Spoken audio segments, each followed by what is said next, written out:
There is a thing the frontier learned about rope and never once bothered to write down, and it is this: rope forgets. A rope does not remember the neck it broke, nor the words the county read out before the trap fell, nor whether the man on the scaffold had done the thing they killed him for, or had only stood too long between a rich man and the thing that rich man wanted. Rope forgets a man the moment he stops moving. But lead remembers. Lead remembers the barrel that made it. It remembers it in fine, deep grooves pressed into soft gray metal, a signature struck into the ball in the half of a heartbeat it takes to leave the muzzle. And there is no coroner and no jury and no rope in any territory on this earth that can scrub that signature away. Rope forgets, lead remembers. Hold on to those two lines, because they are the whole of the story, and the town of Harrow paid a hanged man and a 5-month lie to learn them. Harrow, Montana Territory, 1883, October. The kind of cold that came sliding down off the Big Belt Range at first light and turned a man's breath to smoke and the puddles along the street to plates of gray glass. It was cattle country the way a church is a church only when the collection plate is full, which is to say, it was cattle country because one man had decided it would be, and the deciding had cost other people everything they had. The town sat in a wide, dry basin where the grass ran forever and the water ran almost nowhere, and in a country like that, the grass is worth nothing at all, and the water is worth blood, because 100,000 acres of the finest grama grass God ever grew will not keep a single steer alive if there is nothing for it to drink. There was exactly one dependable water in that basin, a slow, clear creek called the Cottonwood, and whoever held the Cottonwood held the country, and everyone in Harrow knew it the way they knew their own hunger. The man who wanted the Cottonwood was Colonel Ambrose Weld, and he owned the grass on every side of it and lay awake nights over the one thing he did not own. The people who held the Cottonwood were a scatter of homesteaders strung along its banks, 40 families who had filed their claims honest and proved them up and drunk the one water that made the whole basin worth having. For years there had been a hard, quiet war over that creek, fought with lawyers and fence wire and midnight fires, and never quite breaking into the open. And for years the homesteaders had held, because they were many and they stood together. And a man cannot buy a creek out from under 40 families who will not sell. Then, in the spring of that year, the war had broken into the open at last, and it had broken in the shape of a single rifle shot in the dark. At a corner table in the Drover's Rest Saloon, his back to the wall and one hand loose on the boards, a stranger sat with a glass of whiskey he had not touched in half an hour. He was not drinking it. He was letting it sit and watching the room fill up with the evening, watching who came in bold and who came in careful, watching which men laughed too loud when a certain name was spoken and which men looked at the floor. He wore a black hat gone gray with trail dust and a patterned poncho against the mountain cold, and outside, tied to the rail nearest the door, stood a black horse the color of a moonless midnight, 17 hands of patience, and the horse was called Cinder. Nobody in Harrow knew the stranger's name. He had ridden in on the noon road and taken a room and asked, mild as a drummer, only 2 questions. Who was hanged in this town last spring, and who had dug the bullet out of the man he was hanged for killing? His name was Quade Renner, and he had asked those 2 questions in 100 towns, and he already had a fair idea of how this one would end. The man they had hanged was Elias Kern. He had been a homesteader on the Cottonwood, 34 years old, stubborn as a stump, with a wife named Ruth and a boy of 11 named Toby, and 40 acres of the best bottomland on the creek. He was not the leader of the homesteaders. The leader had been an older man, Josiah Teller, gray and slow and beloved, who spoke for the 40 families at every meeting and had turned away 3 of the colonel's offers to buy the whole creek at once. And on a night in April, Josiah Teller had been shot dead out of the dark not 50 feet from his own door, killed by one bullet that took him through the chest before he ever heard the report, and by morning the whole basin was on fire with it, because the man who spoke for the water was dead. and by that same evening the county had arrested Elias Kern for the murder. The story the county told was a tidy one, and tidy stories are the ones you should trust the least. Kern and Teller, they said, had quarreled the week before over a boundary line where their two claims met, quarreled loud and public in that very saloon, and Kern had been seen riding the creek road the night of the killing, and Kern owned a rifle, and Kern had no man to swear where he was at the hour Teller fell. That was the whole of it. A quarrel, a road, a rifle, and no alibi. On such a rope, the county hanged Elias Kern in the last week of May, in front of the courthouse, with his wife made to stand in the crowd, and the colonel himself in the front rank, with his hat pressed to his chest, grieving for poor murdered Teller, in a voice that carried to the back of the square. And here is what that hanging did, which is the part the tidy story never mentioned.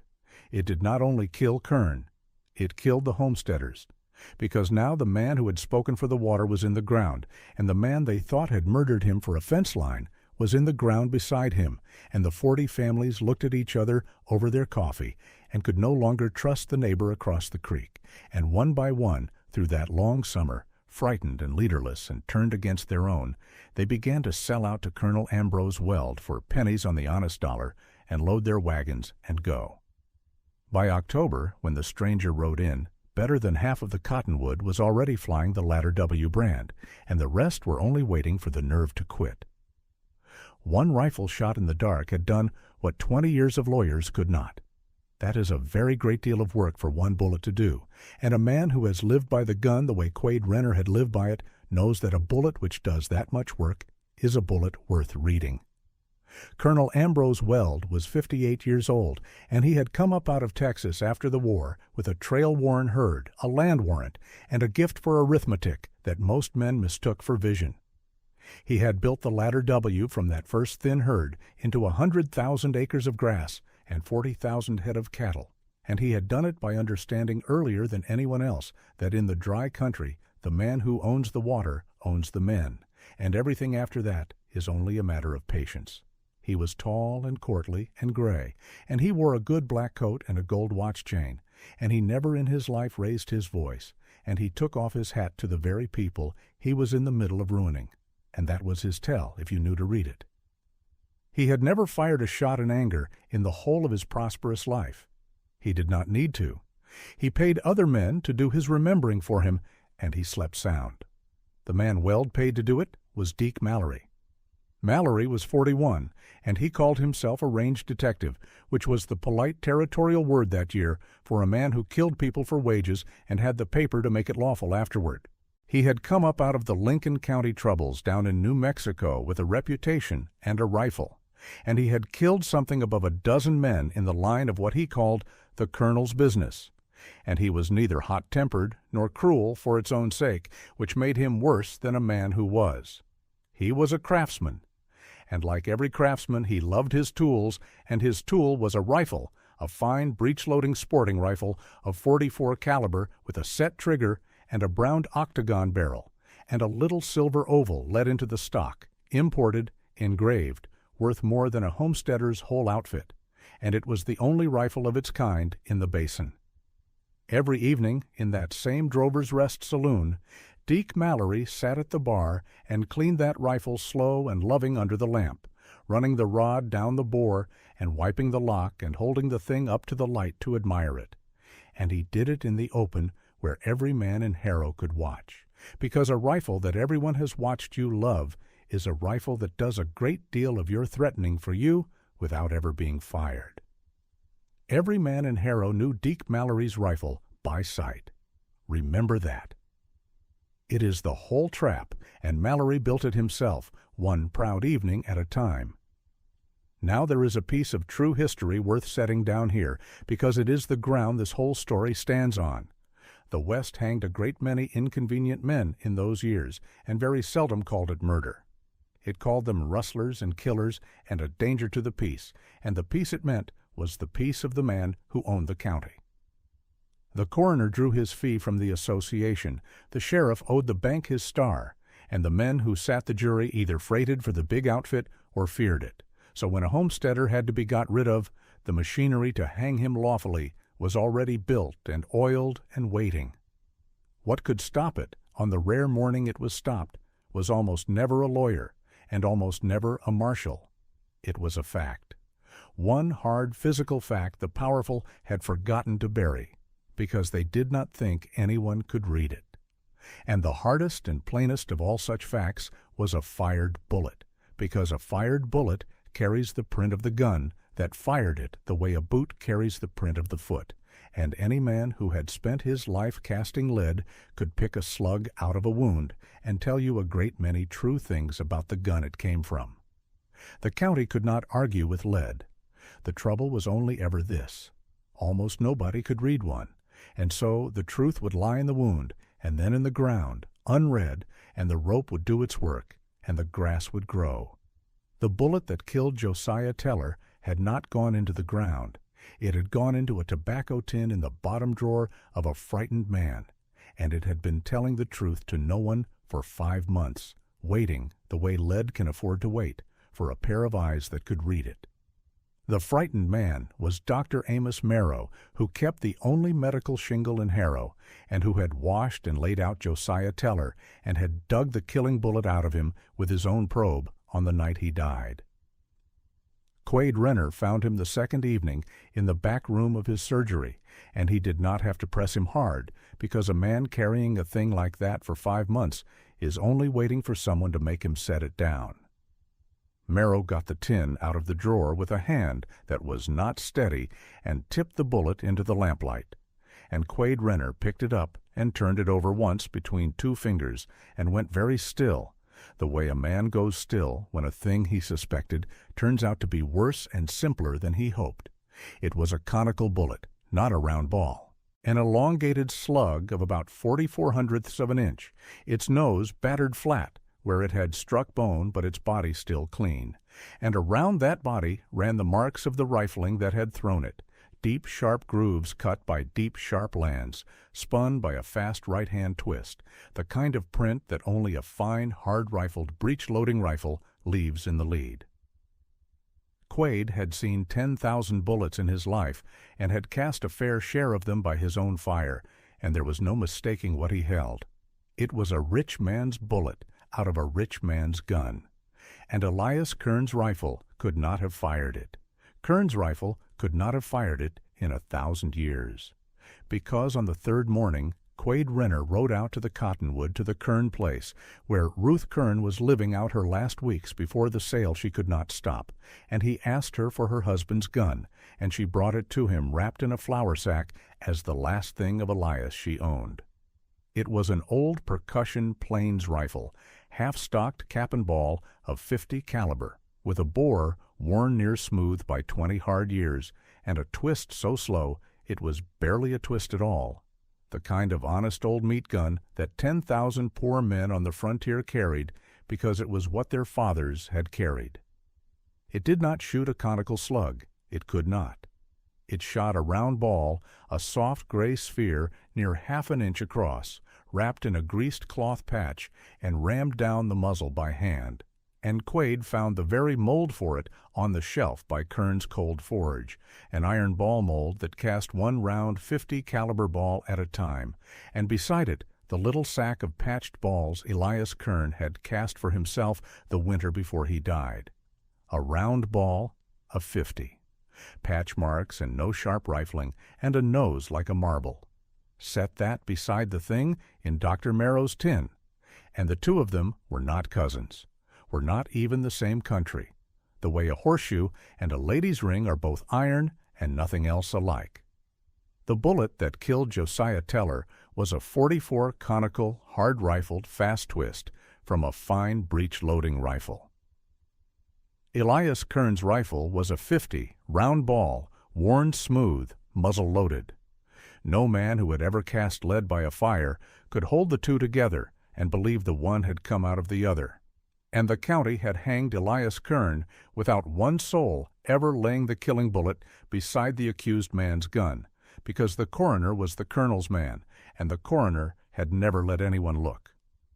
Quade Renner sat a long while at Ruth Kern's table with the round ball in one hand and the tin in the other, and the boy Toby watched him from the doorway, and Quade said the thing to him quiet, more to the boy than the woman. "Rope forgets," he said. "Your pa's neck, the words they read, the whole business, the rope has let it all go. But lead remembers. This little piece of gray has remembered your pa was innocent every single day for 5 months, and it will go on remembering it in front of the whole county before I am done." That was the first time he said it in Harrow, and it would not be the last. Now Quade Renner could have taken the 2 bullets down to the territorial capital and laid them before a United States commissioner. And in the slow fullness of the law, perhaps something would have come of it. But the sale of the cottonwood was set for the end of that very month, and Ruth Kern would be gone, and the last homesteaders with her, and by the time the law ground its wheel, the water would already be flying the ladder W, and no paper on earth would bring the 40 families back. So he did not go to the capital. He did what the fast men never think to do, and the powerful never expect, which is that he made the reading happen in public, in the one room where it could not be buried, in front of the very men who needed to see it.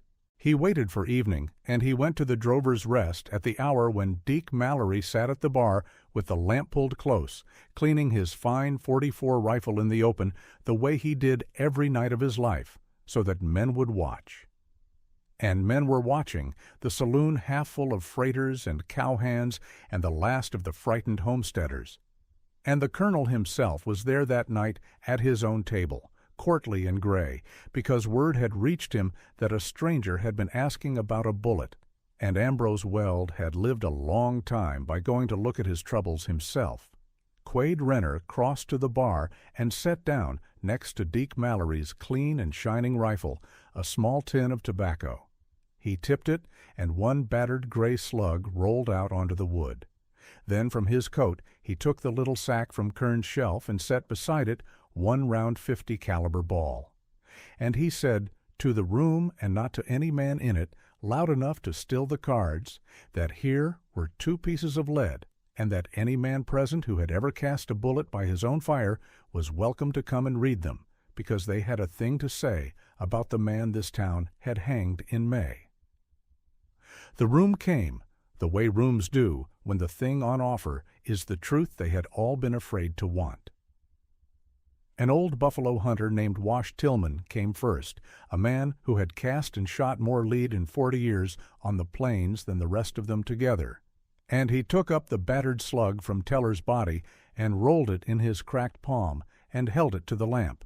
And Quade asked him plain in front of everyone what caliber. "44, said Tillman. "What kind?" "Conical," said Tillman, "a picket slug, rifled hard and fast out of a fine gun." "And this other?" "Round ball," said Tillman without even lifting it, "a 50, patched out of some old muzzle gun," and he set them side by side on the bar and looked up and said the thing the whole county had needed one honest man to say. These never came out of the same rifle. Not this one, and not that one. Not ever. And Deke Mallory had gone very still over his beautiful clean rifle, because Deke Mallory could read lead better than any man in the room, and he had known what that battered slug was the instant it rolled onto the bar, because he had cast its brother. Quade Renner turned to him then, easy, and said the line the town of Harrow would carry down to its grandchildren. "You can hang a man, Mallory," he said.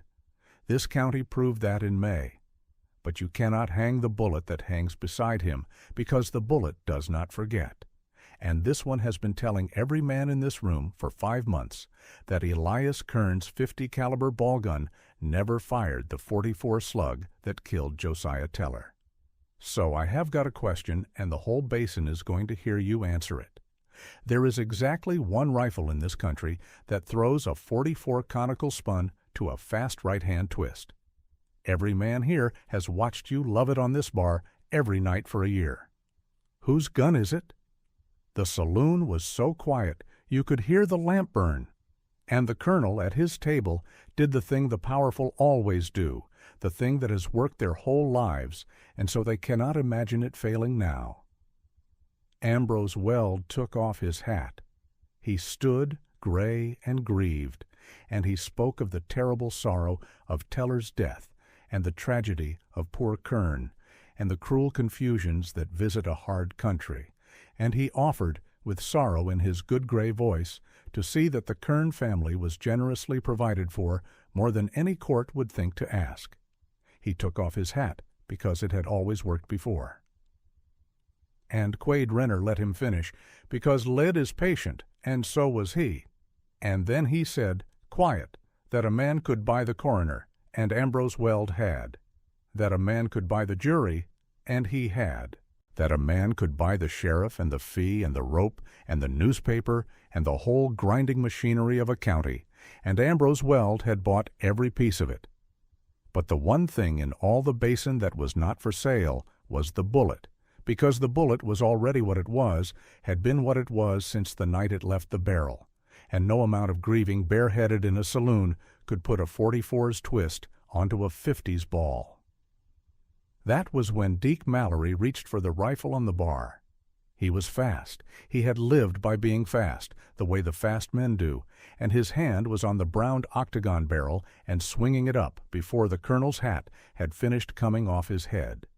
But the whole of the thing, the whole of what Harrow learned that night, is that fast was never the weapon that won this. Quade Renner had known before he walked in that he could outdraw any man in the room, and it had not mattered. And it did not matter now. It was only the thing that kept him alive to finish the sentence. His hand moved once. Bang! And Deke Mallory's fine, engraved .44 rifle spun off the bar and clattered to the floor with the lock shot through, and Mallory stood holding a numb and empty hand, disarmed and unhurt, and, for the first time in his life, entirely understood by every man watching. Quade Renner had not killed him. He did not so much as step toward him. He only looked at the rifle on the floor and then at the room and said the thing that was the whole point of the whole business, which was that he had not needed to be the fastest man in Harrow to break the ladder W, because the bullet had broken it 5 months ago and had only been waiting for someone to pick it up. Speed had killed Josiah Teller. Speed had very nearly killed him again just now on the barroom floor. But it was the slow, patient truth in a tobacco tin that had won, and it had been winning quietly the entire time, the way the truth does for anyone who cared to read. The room did not need telling twice after that. Wash Tillman put the 2 bullets in his own pocket and swore he would carry them to the Capitol himself. The last homesteaders found their spines all at once, as men do when one brave act shows them the floor was solid the whole time. And the sheriff, who wore the colonel's star, looked around at the faces of the men he lived among, and made the sudden arithmetic that tame men make, and unpinned himself from Ambrose Weld right there, because a bought sheriff is only bought until the price of staying bought climbs higher than the price of turning. The rest is the record, and the record is as plain as a slug in a lamp. A United States commissioner came up from the territorial capital inside the fortnight on the strength of 2 bullets and a saloon full of sworn men, and he laid Kern's round .50 ball beside the .44 slug that killed Teller, and did not need a full minute to see what old Wash Tillman had seen in the lamplight. Deke Mallory, looking at a rope of his very own now, remembered with great speed that he had done the colonel's business on the colonel's word, and said so. And the jobber of that murder was named at last. Ambrose Weld was tried, not for a bullet he had never personally fired, but for the buying of the man who fired it, and the 2 pieces of lead lay on the clerk's table the whole trial, passed hand to hand along the jury box, and the 12 men, who were not a bought jury this time, came back before the courthouse clock had turned the hour. The ladder W was cut apart to satisfy the judgments, and the cottonwood ran free again through the claims of the families who had held it, and the sale at the end of the month never happened at all. Elias Kern did not rise up out of the ground for any of it. That is the part the story does not soften. A cleared name is a cold thing to hand a widow and a boy, and Ruth Kern took it the way you take a thing that has come too late, with her chin up and her eyes dry and the water safe under her feet.